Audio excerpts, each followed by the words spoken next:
Eh bien, bonjour à toutes et à tous. Merci d'être là pour ce talk de l'après-midi sur que j'ai nommé Anatomie d'une faille sur l'attaque XZ-Utils. Donc je sais qu'à cette heure-là, vendredi après-midi, je vais être en compétition avec la digestion de la LIGO de ce midi. Donc je vais essayer de vous maintenir quand même éveillé. Donc, je vous laisse vous installer. Allons-y. Donc, anatomie d'une faille, l'attaque XZ-Utils. Donc, juste pour commencer, certaines slides peuvent heurter la sensibilité je dirais, des spectateurs et du public averti. Évidemment, c'est un sujet sur lequel certaines parties sont assez techniques et j'ai dû faire quelques simplifications, évidemment, parce que c'est un sujet qui est quand même assez technique. Donc, ne vous inquiétez pas, aucun serveur n'a été maltraité pendant la préparation de ce talk, juste quelques machines virtuelles. Et on va rentrer tout de suite dans le vif du sujet. Donc déjà, XZ-Utils, qu'est-ce que c'est? Donc XZ-Utils, vraiment en 2 points principaux, c'est un ensemble de bibliothèques et d'outils qui permettent de faire de la compression et de la décompression de données sans perte. Voilà. C'est très utilisé, c'est un algorithme de compression qui vient remplacer, on va dire, gzip, bzip, bzip2, etc. Les programmes et bibliothèques LZMA et XZ vont implémenter certaines méthodes de compression qui sont assez intéressantes de nos jours, notamment ce qu'on appelle la compression LZMA, qui est basée sur l'algorithme de Lampelziv, qui est très connu, et les chaînes de Markov. Donc là, on rentre dans des théories mathématiques avec de l'analyse stochastique, ce genre de choses. On ne va pas rentrer dans le sujet aujourd'hui, c'est pas le fond du sujet. Ce qu'il faut juste savoir, c'est que ça permet d'achever un temps de compression et de décompression qui est assez intéressant. Je vais revenir sur la journée du 29 mars 2024, puisque c'est là que tout a commencé pour cette histoire. On a eu une publication qui était assez intéressante de la CVE 2024-3094, donc une CVE, Common Vulnerability Exposure, donc qui nous permettent de nous remonter une faille de sécurité qui est avérée. Donc la CVE tout droit sortie des enfers. Donc publiée par Red Hat, qui nous dit que du code malicieux a été découvert dans les tarballs upstream de XZ à partir de la version 5.6.0. On se dit, du code malicieux dans ce genre d'outils, c'est quand même un petit peu pénible. Donc, suite à une série d'obfuscations complexes de code, le process de build permet d'arriver à injecter du code malicieux qui va permettre donc de corrompre des machines. Ok. Bon, partant de là, on se dit que ça sent quand même un peu mauvais. Cette CVE a un score de 10 sur 10. Donc ceux qui connaissent les CVE, quand on a 10 sur 10, là on sent que ça sent vraiment mauvais. Alors cette CVE, c'est pas Red Hat, enfin c'est Red Hat qui l'a publié, mais c'est peu eux qui ont fait la découverte. Laissez-moi juste vous parler quelques instants donc d'Andres Freud, qui est la personne qui a découvert cette attaque. Donc Andres Freud, c'est lui. Donc c'est un développeur qui est un développeur PostgreSQL, principalement. C'est un énorme contributeur sur les outils de PostgreSQL et notamment le moteur de base de données lui-même. C'est quelqu'un qui travaille chez Microsoft. Mais en aucun cas, cette personne est un professionnel, on va dire, de l'analyse médico-légale au sens analyse de sécurité. C'est juste la personne qui a découvert de façon totalement par hasard cette faille. Donc, sa découverte, en fait, résulte d'une série de coïncidences assez intéressantes. Il dit que j'ai découvert accidentellement un problème de sécurité en faisant quelques benchmarks de PostgreSQL. Intéressant. Donc si vous exécutez donc, tout ça sous Debian testing, etc., je vous conseille amplement de mettre à jour rapidement vos machines. Donc, comme il explique, il faisait un certain nombre de micro-benchmarks sur PostgreSQL. Il s'est rendu compte d'un certain nombre de choses, et ça j'y reviendrai tout à l'heure dans le talk, que ça produisait sur sa machine des choses assez intéressantes, par exemple une surcharge des machines et des temps de réponse en hausse. Rien de plus que ça. On y reviendra tout à l'heure. En tout cas, il s'est rendu compte d'un dysfonctionnement qui était inhabituel, et il a un petit peu enquêté. Alors évidemment, lorsqu'il s'est rendu compte de ça, il a fait part de sa découverte sur un board, un message board qui est assez connu, qui est OpenWall. Tous ceux qui font de la sécurité, vous devez certainement connaître. Donc il a posté un message et effectivement, il nous explique qu'après avoir observé un certain nombre de symptômes, il s'est rendu compte que les packages LZMA et XZ-Utils étaient corrompus et que notamment les tarballs upstream avaient été backdoorés. Une backdoor dans les tarballs upstream, on sent que ça sent mauvais. L'objectif de l'attaque, je vais vous la résumer en 3 points. Premier point, c'est corrompre la supply chain. Donc la supply chain, XZ-Util fait partie de la supply chain, on va y revenir après. D'affaiblir le démon SSH, et donc de devenir le maître du monde, en gros. Alors, comme on dit, affaiblir le démon SSH, vous sentez venir le truc. Si votre démon SSH est affaibli, vous pouvez potentiellement prendre le contrôle de quasiment l'intégralité des serveurs dans le monde. La chronologie de l'attaque, en gros, c'est une valse en 4 temps. Il y a la première partie, il y a une partie d'ingénierie sociale qui est très importante dans cette attaque. Et je vais vous l'expliquer juste après. Une partie d'ingénierie technique qui est aussi extrêmement puissante et que je qualifierais même d'extrêmement brillante. Le déploiement de l'attaque et la détection de l'attaque, heureusement. On va parler un petit peu d'ingénierie sociale. Alors l'ingénierie sociale, c'est la menace fantôme. Qu'est-ce que c'est que l'ingénierie sociale? Pour celles et ceux qui ne connaissent pas, ce sont vraiment des techniques de manipulation psychologique qui permettent d'arriver à ces fins, et notamment des fins d'escroquerie. C'est-à-dire qu'on va employer un certain nombre de moyens à notre disposition pour arriver à nos fins, et qui ne seront pas des moyens techniques, plutôt des moyens de manipulation psychologique des gens, d'aller chercher des informations qui peuvent traîner ici et là, à droite à gauche, et que voilà, on va pouvoir exploiter pour avoir notamment accès à des informations auxquelles nous n'avons pas normalement accès. Ça a l'air de rien, comme ça, c'est quelque chose qui est extrêmement répandu, beaucoup plus qu'on ne le croit. Vous-même, dans vos entreprises, vous pouvez potentiellement être des vecteurs d'attaque par ingénierie sociale, et donc de faire octroyer des accès à vos infrastructures uniquement parce que vous avez laissé traîner quelque part une information. Donc ça, c'est vraiment la première partie de l'attaque, c'est une partie d'ingénierie sociale. Et je vais vous parler de l'attaquant lui-même. L'attaquant, il a été nommé Djatan. C'est quelqu'un c'est son nom. C'est une personne dont on ne connaît pas réellement son identité. Et au moment où je vous parle, on soupçonne très fortement que ce n'est pas une personne, mais plutôt une organisation. Mais dès le début de l'attaque, il s'est révélé que c'est quelqu'un qui agissait comme une personne. La cible, c'est Colin Lass. Colin Lass, qui est le mainteneur de XZ-Util.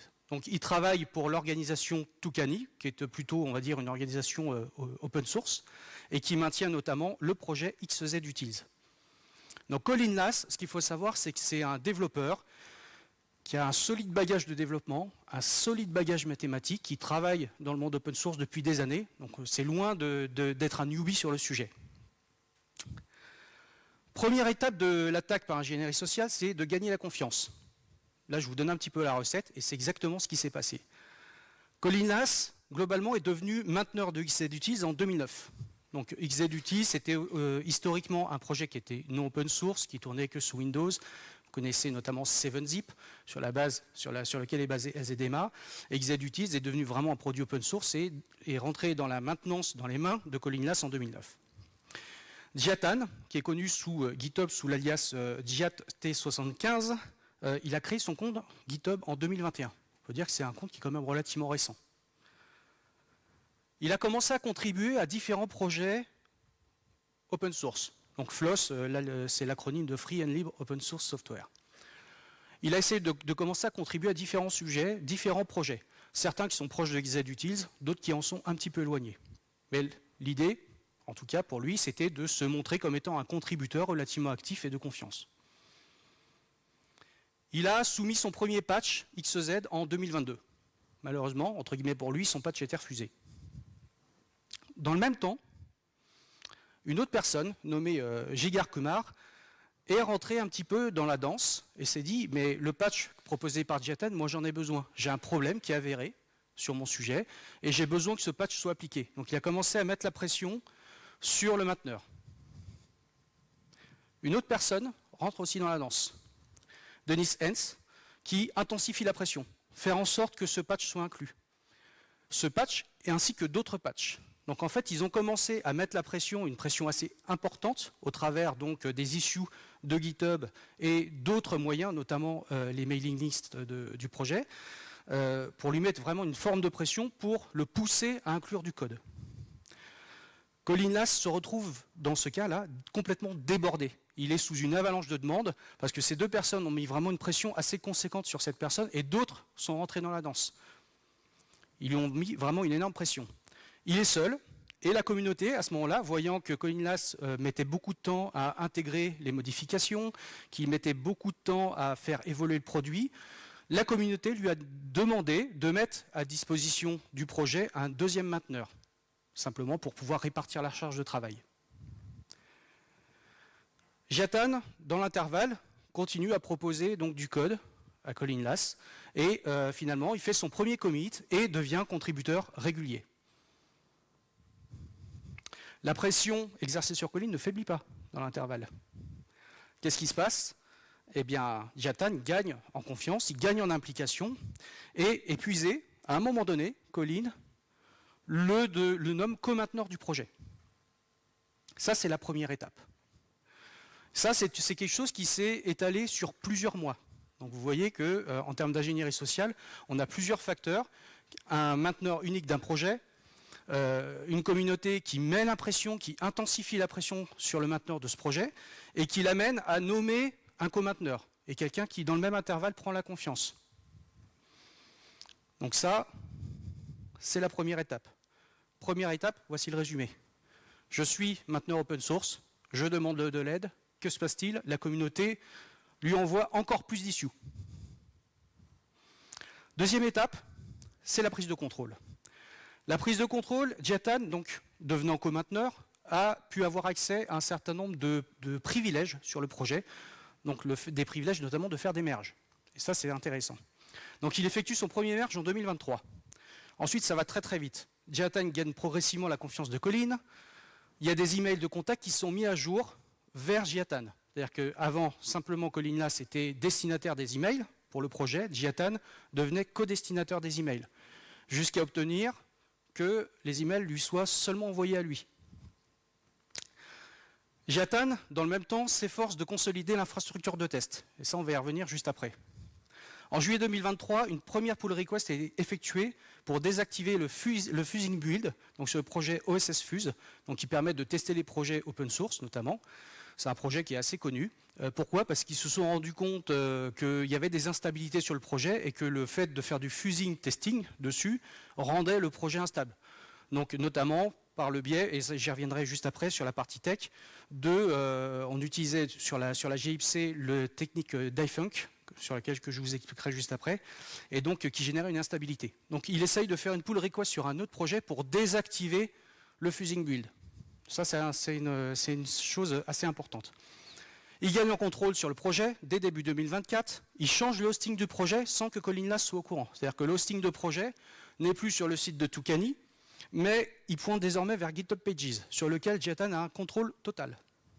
À ce moment-là, il a pris globalement le contrôle total du projet, avec la complète collaboration de Colinlas, qui lui était en burn-out à ce moment-là.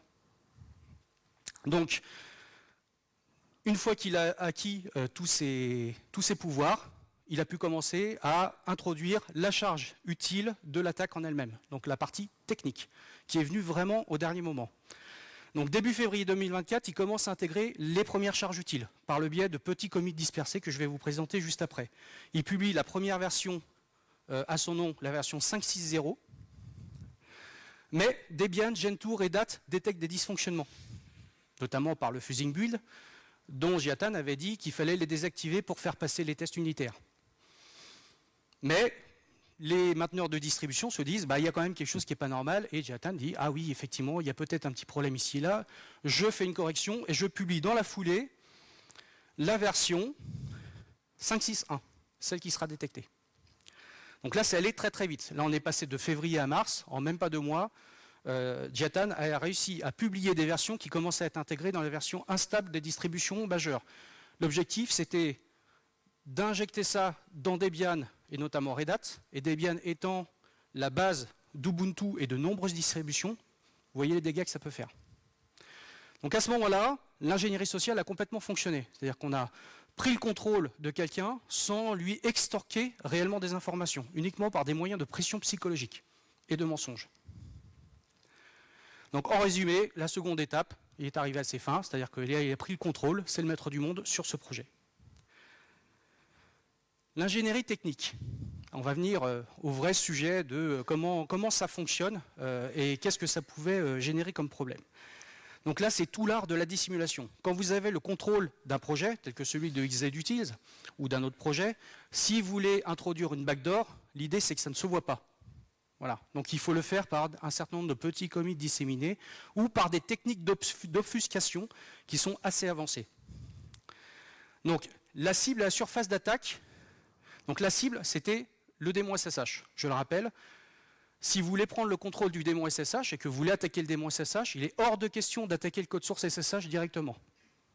Pourquoi? Parce que c'est quelque chose qui est bien surveillé. La maintenance du démon SSH accepte très très peu de contributions. C'est très très très difficile d'aller pourrir le code source SSH, sachant que c'est le point d'entrée de tous les serveurs aujourd'hui. Donc par contre, on a une surface d'attaque qui est assez intéressante. On a le tarball, donc le tarball de XZUtils, le système de builds, les tests unitaires, le code source en lui-même, la glibc et systemd. On a à peu près quelques usual suspects sur lesquels on peut travailler de façon assez intéressante pour parvenir à nos fins.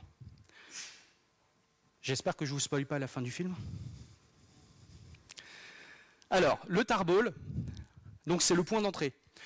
Ce qui est intéressant dans cette attaque, c'est que ce que vous avez dans le code source du tarball qui sert à builder les paquets Debian, les paquets RPM, notamment pour les distributions, c'est qu'il ne se base pas sur le dépôt Git, parce que vous pouvez avoir des dépôts Git qui ne sont pas spécialement sur GitHub ou qui peuvent avoir des miroirs un peu partout. Donc le tarball, en général, c'est le point d'entrée qui permet de builder un paquet. C'est la source de vérité.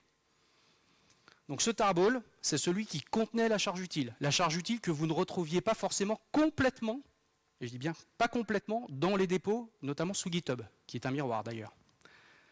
Donc ce tarball, c'est ce qui a été délivré au moment où la version 5.6.0 et 5.6.1 a été publiée. Donc les distributions, notamment Debian, qui travaillait sur la future Debian stable, donc en unstable, s'est dit on va prendre le tarball de 5.6.0, puis la 5.6.1, le compiler pour en faire un paquet système et le distribuer. Donc ce tarball, c'est vraiment le point d'entrée, c'est la source de tous les mots.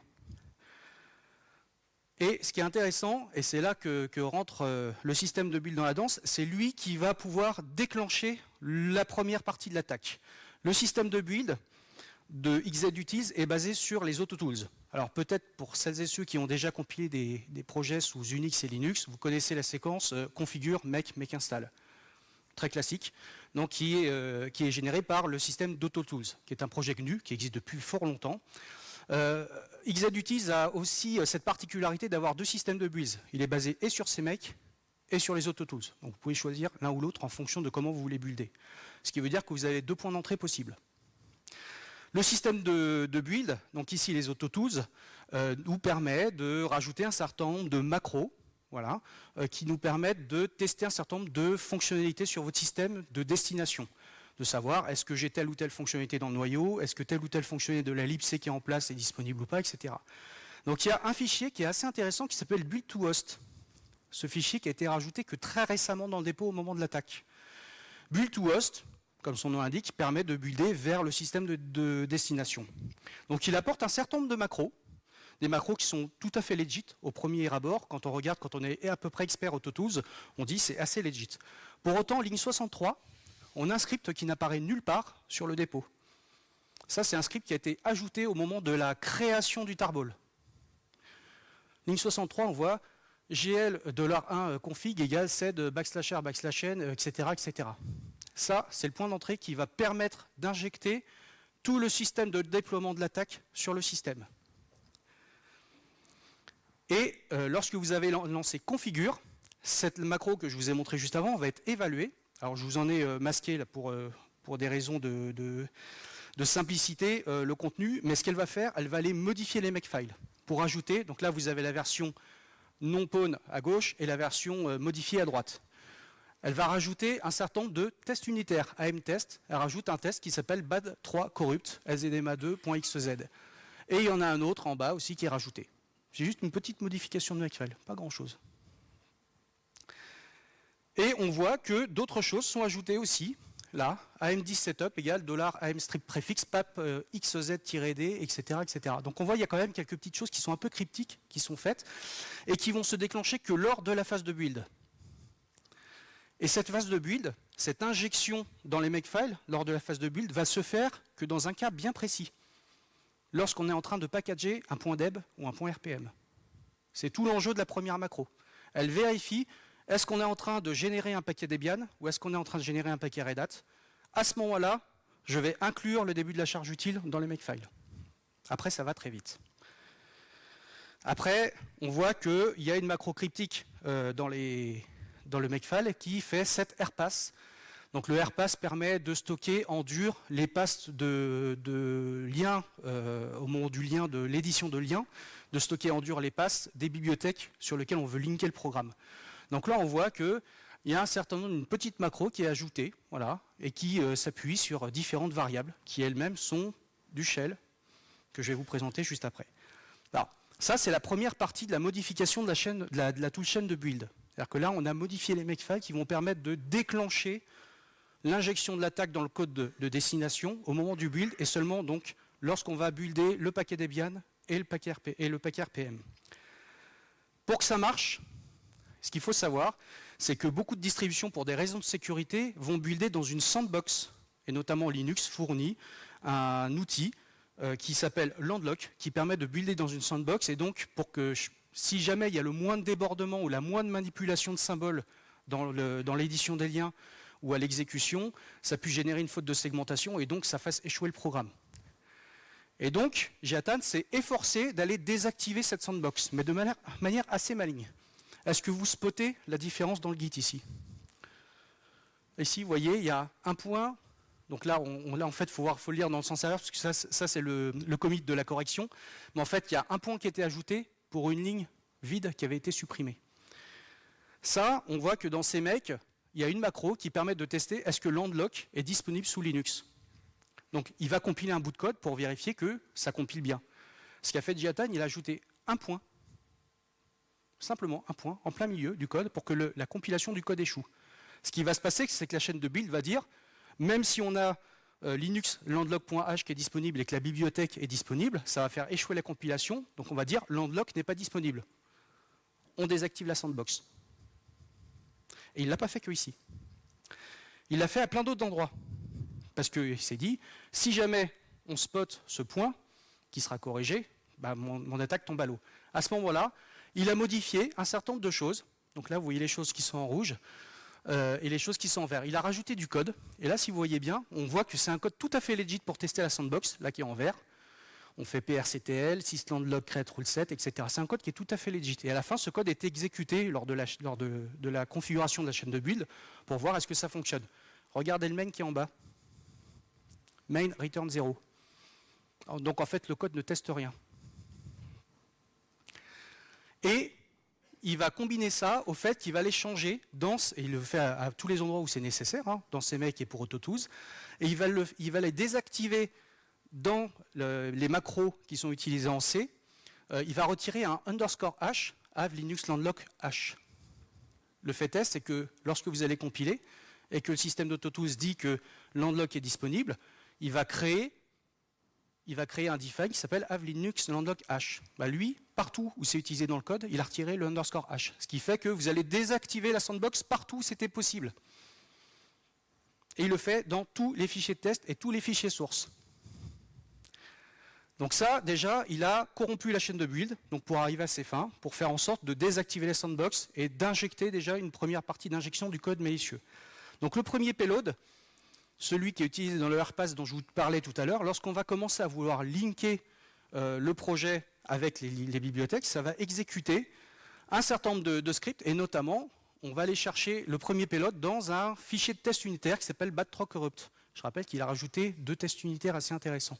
Des tests unitaires qui normalement permettaient de dire, bah ici c'est un fichier XZ corrompu, et ton test doit passer quand le fichier est corrompu. Voilà. Sauf que ce fichier, vous voyez, si on fait, alors là normalement tout ça, ça tient sur une ligne, donc je l'ai mis sur plusieurs lignes pour qu'on puisse bien comprendre. Donc en fait, on récupère ce fichier, on le fait un TR et on change un certain nombre d'espaces par des underscore, etc. Donc on manipule le contenu du fichier pour remplacer un certain nombre de séquences de caractères par une séquence plus legit. Et on le décompresse et on obtient un fichier totalement valide. Un fichier qui normalement ne contenait pas de données valides, c'était un fichier XZ corrompu, se retrouve être un fichier totalement légitime, avec le contenu d'un script shell, qui, je l'avoue, est aussi un petit peu cryptique. Ça, c'est la première boîte de la poupée russe. Donc ce fichier, il va exporter une variable qui s'appelle i et qui va être évaluée à la fin. Et qui va prendre un autre fichier, good large compressed LZMA, donc un fichier qui est normalement legit, qui contient une séquence de caractères dedans qui est totalement légitime aussi, mais qui est modifié et qui cache sa vraie nature. Donc on va prendre ce fichier et par le biais de manipulation je dirais par script, là on voit qu'on fait des head-c-plus 1024, donc on va aller chercher à certains endroits, certains offsets de fichiers, on va aller modifier des choses et reconstituer le fichier tel qu'il est censé être à l'origine.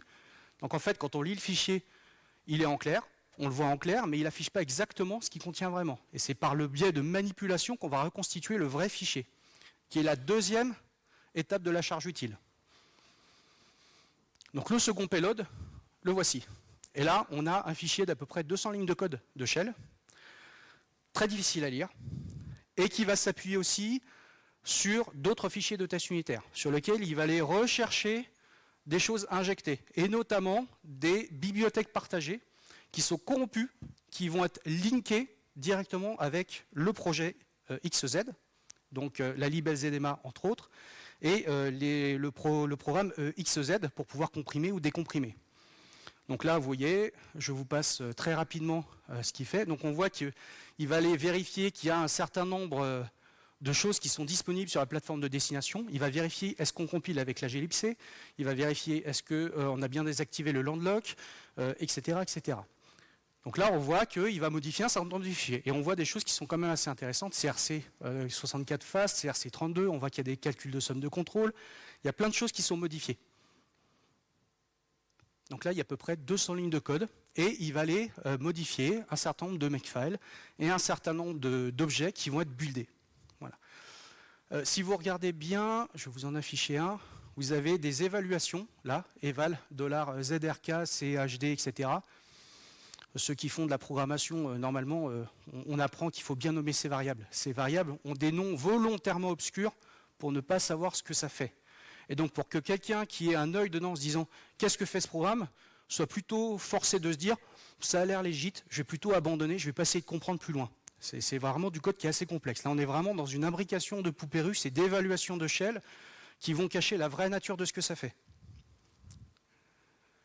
Voilà, donc on arrive, là vous voyez, à plusieurs évals qui sont faits à plusieurs endroits, et ça va aller modifier la chaîne de build et un certain nombre d'objets qui vont être remplacés.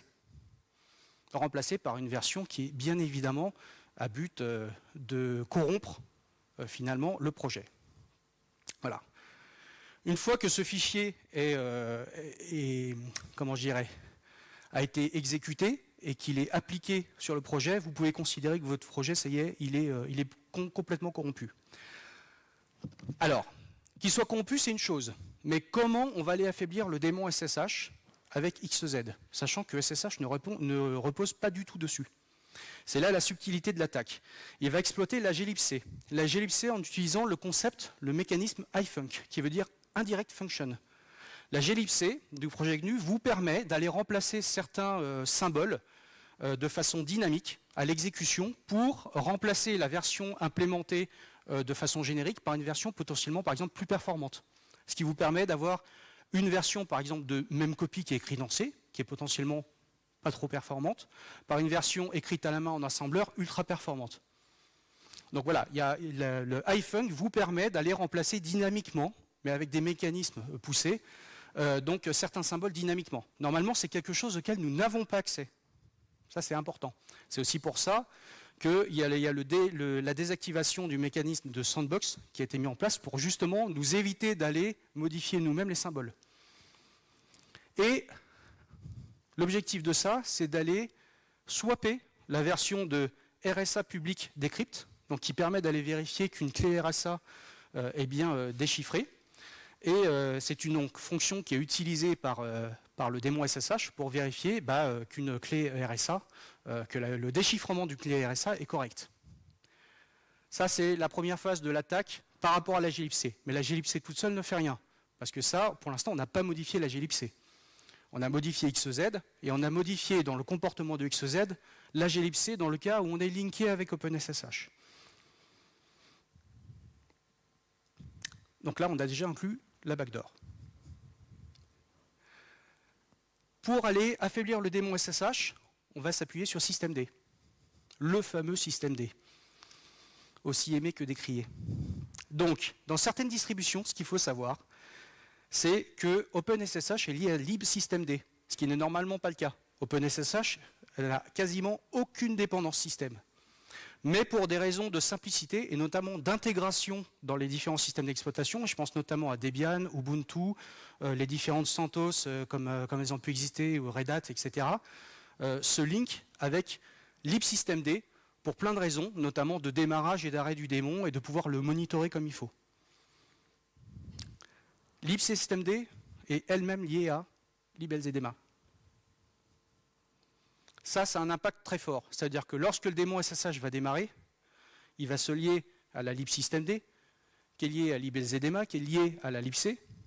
Donc au moment de la résolution des liens en dynamique, lorsque le projet va se lancer, la résolution des liens en dynamique va se faire. Le projet va se lancer, la section start va être exécutée. La première chose que va faire la libelzedema qui est corrompue, c'est d'aller faire le swap de la fonction qui permet de déchiffrer la clé RSA à l'insu d'OpenSSH. Et là, ça y est, vous avez corrompu votre système. Ça ne fonctionne que si votre libelzedema, c'est une libsystem. Et comme je vous le rappelle tout à l'heure, l'objectif, c'était de corrompre la libelzedema uniquement lorsqu'on package en Debian ou en RPM, donc une libsystem. Donc à la prochaine mise à jour système de votre système d'exploitation, avec une libelzedema corrompue, vous corrompiez tout votre système de fait. Donc indirectement, OpenSSH.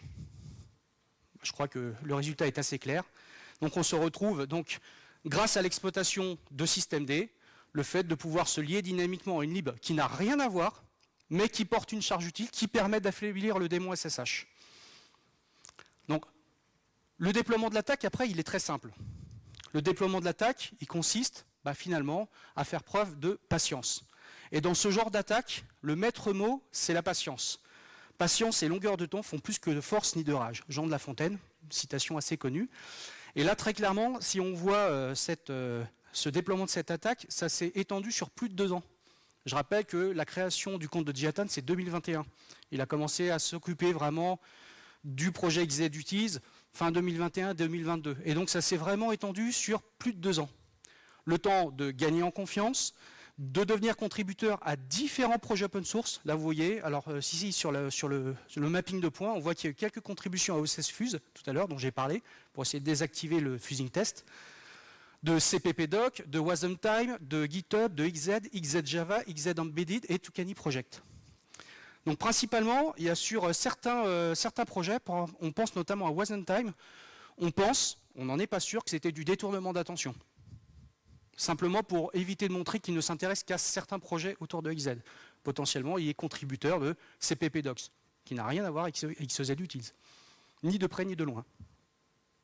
Donc on pense que sur certaines contributions, alors elles n'apparaissent pas toutes, mais certaines contributions, c'était du détournement d'attention.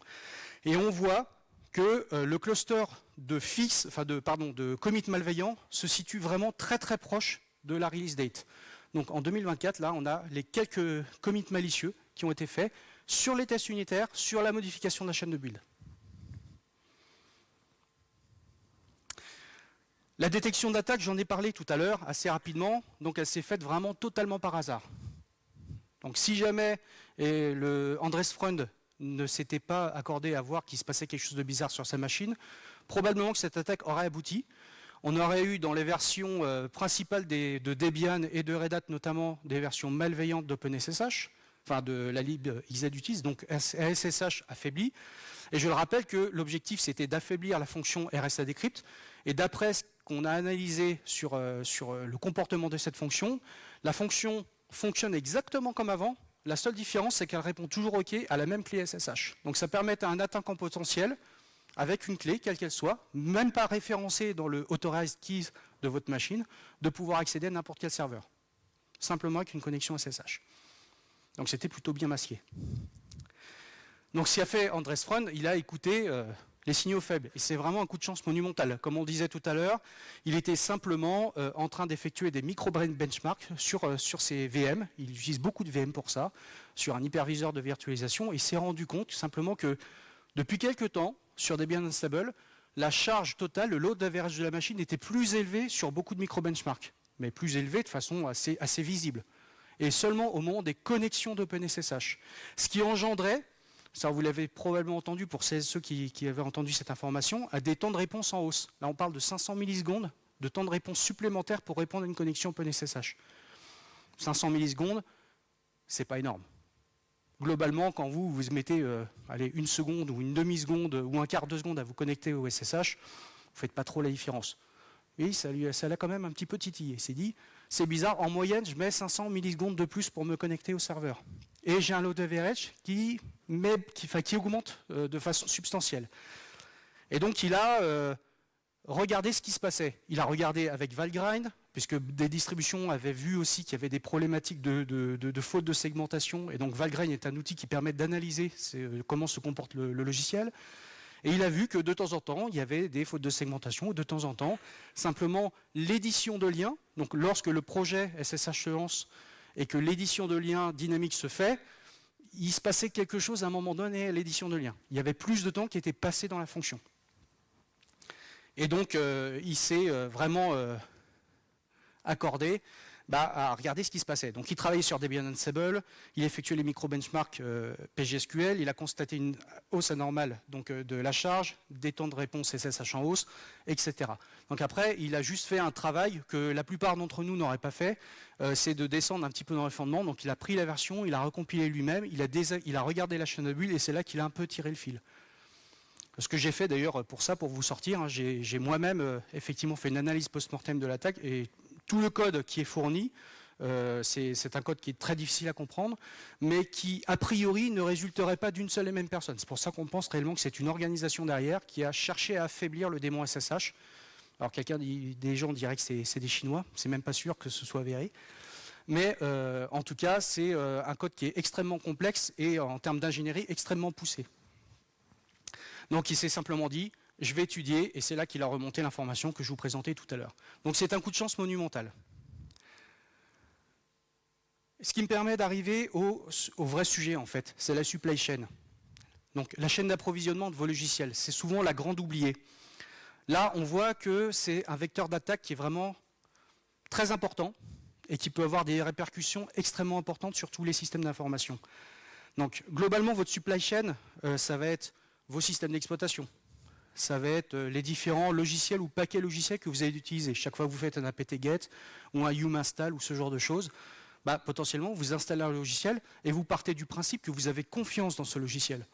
Sauf que vous vous fournissez auprès de ce logiciel. Votre infrastructure se fournit auprès de ce logiciel. Mais aussi, il n'y a pas que ça. Tout ce que vous utilisez tous les jours.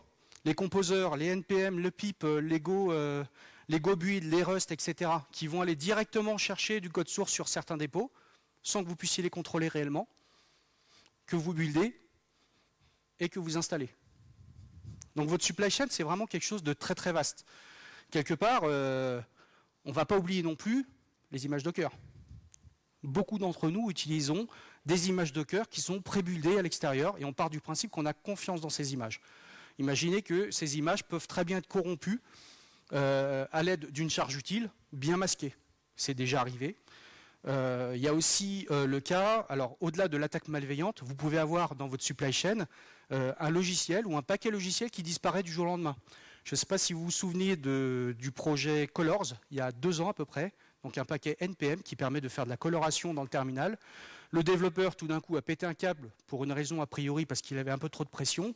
Il a remplacé une version légitime du paquet Colors par une version qui affichait une sorte de page à la Matrix avec des caractères qui tombaient et qui faisait planter, par faute de segmentation, le projet qui était lié avec. Ce qui fait que du jour au lendemain, plusieurs millions de projets qui étaient basés sur Colors se sont retrouvés avec une CI/CD complètement en rade et des versions de logiciels complètement inutilisables puisqu'ils dépendaient de lui. Un paquet qui a l'air de rien, par exemple, dans votre supply chain, et qui est téléchargé près de 300 000 fois par semaine, avec NPM, c'est isOdd, pour vérifier qu'un nombre est pair ou impair. C'est un paquet trivial. Ce paquet disparaît, vous avez des millions de projets qui s'arrêtent. Alors, vous pouvez contourner ces problématiques de la supply chain. C'est vraiment un maillon qui est négligé, qui qui est open source, mais vous voyez que souvent, vous pouvez contourner ces problématiques. Mais le plus souvent, la supply chain, ce sont des composants open source qui sont maintenus par une seule et même personne. Vous la connaissez, cette image de XKCD, où on a toute l'infrastructure moderne et on a juste un mainteneur open source. C'est exactement ce qui s'est passé pour l'attaque XZ Utils. Un mainteneur open source sur lequel on a mis la pression, sur laquelle on a injecté une charge utile qui était malveillante et qui fait tomber toute l'infrastructure moderne. Donc ça, vous pouvez contourner le problème, c'est-à-dire passer par des gestionnaires d'artefacts, comme Artifactory par exemple, et de vérifier précisément sur quoi vous vous basez. C'est-à-dire ne plus faire des téléchargements de NPM directement depuis Internet, par exemple. Passer par des gestionnaires d'artefacts. C'est des choses que vous pouvez faire. Si jamais vous ne faites que faire confiance par le contenu qui est à l'extérieur, j'ai vu beaucoup de projets, par exemple, qui sont basés que sur la version latest d'un projet particulier, d'une bibliothèque particulière. Si elle est remplacée par une version malveillante non auditée, vous pouvez corrompre directement vos logiciels. Donc, globalement, la supply chain, c'est un peu tout l'objet de ce talk, c'est quelque chose sur lequel nous devrions tous avoir un droit de regard, et un droit de regard vraiment très, très profond. C'est-à-dire d'auditer précisément les dépendances sur lesquelles on s'appuie. De vérifier, de faire un audit, que ce soit un audit de code, ou de prendre des versions qui ont été précisément auditées. Alors on peut partir du principe que les distributions, par exemple, sur lesquelles vous appuyez, par exemple les distributions Linux, ont une approche très poussée de la sécurité, mais on voit que, malgré tout, ça peut passer au travers des mailles du filet. Parce que les développeurs, les mainteneurs de projets open source des distributions, même les distributions commerciales, comme Red Hat par exemple, ne sont pas à l'abri d'avoir un problème comme celui-ci. Parce qu'on ne regarde pas toujours forcément nos dépendances, les risques de sécurité, et on part du principe que ça a été délivré par quelqu'un en qui on a confiance, et donc ça peut affaiblir votre système. Donc moi ce que je peux conseiller, c'est simplement de limiter les dépendances sur lesquelles on s'appuie, notamment quand c'est des dépendances assez triviales, je pense à is-odd, is-even, c'est quand même relativement trivial, il y a quand même bon nombre de projets qui s'appuient dessus, et de les stocker dans un gestionnaire d'artefacts sur lequel on a un contrôle globalement total et un audit régulier qui est mené. Parce que si nous n'y prenons pas garde, on devient le maillon faible, et là c'est au revoir. Donc voilà, donc le mot de la fin, je vous l'ai dit, l'idée c'est de faire vraiment attention à la supply chain, c'est un peu l'objet. Cette analyse post-mortem de l'attaque XZ était un prétexte, mais un prétexte assez intéressant de faire de l'audit de code, de l'audit d'attaque et de vous présenter un peu ce sujet. Et puis, simplement, si vous voulez me suivre, vous pouvez me retrouver sur les réseaux. Je suis disponible un petit peu sur à peu près tous les réseaux. Si je fais des vidéos Twitch et YouTube sur ces sujets. Et puis, je crois qu'il reste 2 minutes, si je peux prendre une question. Merci beaucoup. Merci Olivier. Merci. Des questions? Ne soyez pas timide. Pas de questions? Ah si, quand même. Merci déjà Olivier pour ce deep dive. Un truc que j'ai remarqué dans ce que tu nous as montré, c'est qu'il y a énormément de redirections sur dev/nul pour cacher tout ce qu'il a ajouté. Est-ce que ça a donné l'idée à des gens de regarder ce qui se passe sur dev/nul et de faire un driver dev/nul qui affiche? Alors en vrai, là sur dev/nul, il ne se passe pas grand-chose. On a regardé vraiment sur toutes les redirections, etc. Il ne se passe pas grand-chose. Mais par contre, effectivement, la cascade de redirection et de manipulation par des TR, par des grep, des sed, etc., ont permis de masquer vraiment complètement cette attaque. Et vraiment, le concept d'indirection, c'est de vraiment, on ne peut pas rentrer par la porte principale, mais on va essayer de rentrer par la porte de derrière en utilisant un mécanisme de poupée russe. Et vraiment, je pense, la partie la plus intéressante, en tout cas d'un point de vue technique, parce qu'elle montre qu'on peut arriver à masquer des choses totalement illégitimes dans quelque chose qui nous a l'air totalement légitime. Et là, très clairement, on pense que c'est une attaque qui a été vraiment menée par des groupes d'experts et pas une personne. D'ailleurs, lorsque la faille a été détectée, Jiyatan a disparu du jour au lendemain. Ce compte n'a plus jamais fait parler de lui. Donc, et on soupçonne vraiment fortement, au vu de la complexité de l'attaque, que c'est un groupe de personnes, sachant que ça vient avec effectivement des objets binaires qui ont été forgés vraiment pour mener à bien cette attaque. Donc, ce qui est donc dans la partie dev nul, c'est intéressant parce qu'on pourrait se dire il se passe des choses, mais en gros, en fait, il se passe rien. C'est vraiment le mécanisme de modification en mode poupée russe qui a permis de mener cette attaque et surtout de pouvoir ratisser très très large. Et encore une fois, cette attaque n'a été vraiment permise que par l'aspect d'ingénierie sociale qui a été très poussé. Alors on pourrait se dire, c'est pas un peu le mot de la fin aussi, de dire si vous êtes mainteneur ou mainteneuse open source, et vous pourriez vous dire, mais moi jamais je me ferai avoir comme ça. Mais tout le monde peut se faire avoir comme ça. C'est une question d'intensité, de la pression qui vous est mise dessus. Et ça, au bout d'un moment, tout le monde finit par craquer, tout le monde finit par faiblir un peu et de relâcher un peu sa garde. Et si quelqu'un arrive un petit peu comme le chevalier blanc pour vous sauver, pour vous aider, bah vous prenez la confiance et vous accordez cette confiance et c'est ça qui mène un petit peu à ça. Donc la partie ingénierie sociale, je pense qu'il ne faut vraiment pas la sous-estimer parce que c'est un outil extrêmement puissant dans ce type d'attaque. Merci. Ah, une dernière question.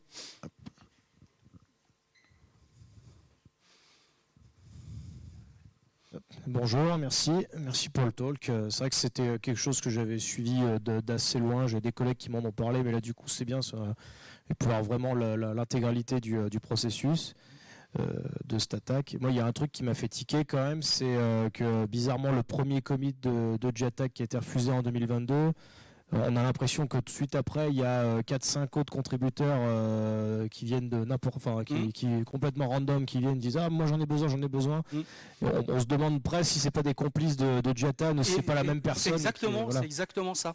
C'est tout à fait ça. Et on pense que ces personnes-là sont des complices qui font partie de cette organisation. Et on pense vraiment que c'est une attaque coordonnée. C'est-à-dire que là, on a vu deux personnes principales dont j'ai cité les noms.